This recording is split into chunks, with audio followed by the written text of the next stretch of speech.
Dear brother, پیسہ بہت کچھ ہو سکتا ہے لیکن سب کچھ نہیں ہوتا۔ خداوند کے پیار کو، خداوند کے ساتھ کو، خداوند کی انوائنٹنگ کو، خداوند کے جلال کو، اس کی گلوری کو پیسے کے ساتھ خریدا نہیں جا سکتا۔ جب ہم خداوند یسوع مسیح کی لائف کو چیک کرتے ہیں کہ یہودا اسکریوتی نے پیسے کی خاطر یسوع مسیح کو بیچ ڈالا، اور جب یسوع مسیح پکڑے گئے تو خود کو بھی پھانسی دے دی، خود کو بھی سوسائڈ کر لیا، اور پھر وہ پیسہ کس کام کا ہے؟ اس کے پاس بھی تو پیسہ آ گیا تھا۔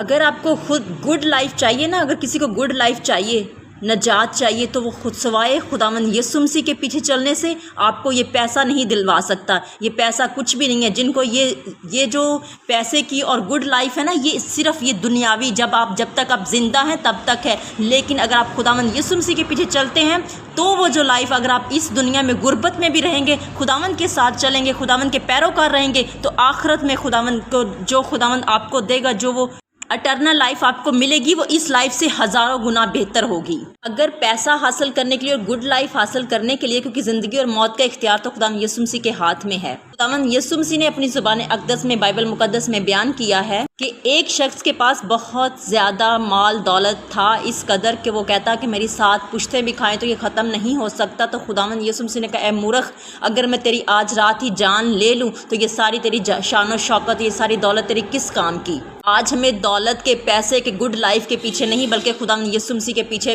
دوڑنا چاہیے، اس کو اپنانا چاہیے، اس کے لیے اپنے اندر، اپنے دل کے لیے، دل میں جگہ دینی چاہیے اس کو، اور اس کو پانے کے لیے بھوک اور پیاس ہونی چاہیے۔ جب آپ خداوند یسوع مسیح کو حاصل کر لیں گے تو یہ ساری چیزیں تم کو مل جائیں گی۔ پاک کلام بیان کرتا ہے، کہ تم پہلے ڈھونڈو اس کی بادشاہی، تو یہ ساری چیزیں تم کو ایسے ہی وہ دے دے گا۔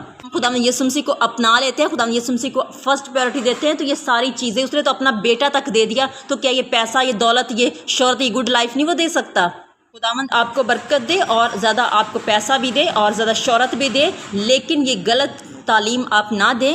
ہمیں پیسہ نہیں چاہیے، نہ ہمیں ضرورت ہے پیسے کی، ہمیں خداوند یسوع مسیح کی ضرورت ہے۔ جب وہ ہماری لائف میں آ جاتا ہے تو ہر چیز ہمارے پاس موجود ہوتی ہے۔ پیسہ تو پروسٹیٹیوٹ جو لوگ ہوتے ہیں، پروسٹیٹیوشن جو کرتے ہیں، ان کے پاس بھی بہت زیادہ ہوتا ہے، لیکن ان کے پاس راحت، سکون اور وہ چیز نہیں ہوتی جو ہم غربت میں بھی رہیں، لیکن اگر ہمارے پاس یسوع مسیح موجود ہے تو ہم پرسکون ہے، پرامن ہے، اور ہم تسلی بخش، ہمارے زندگی میں تسلی ہوتی ہے، ایک اطمینان ہوتا ہے۔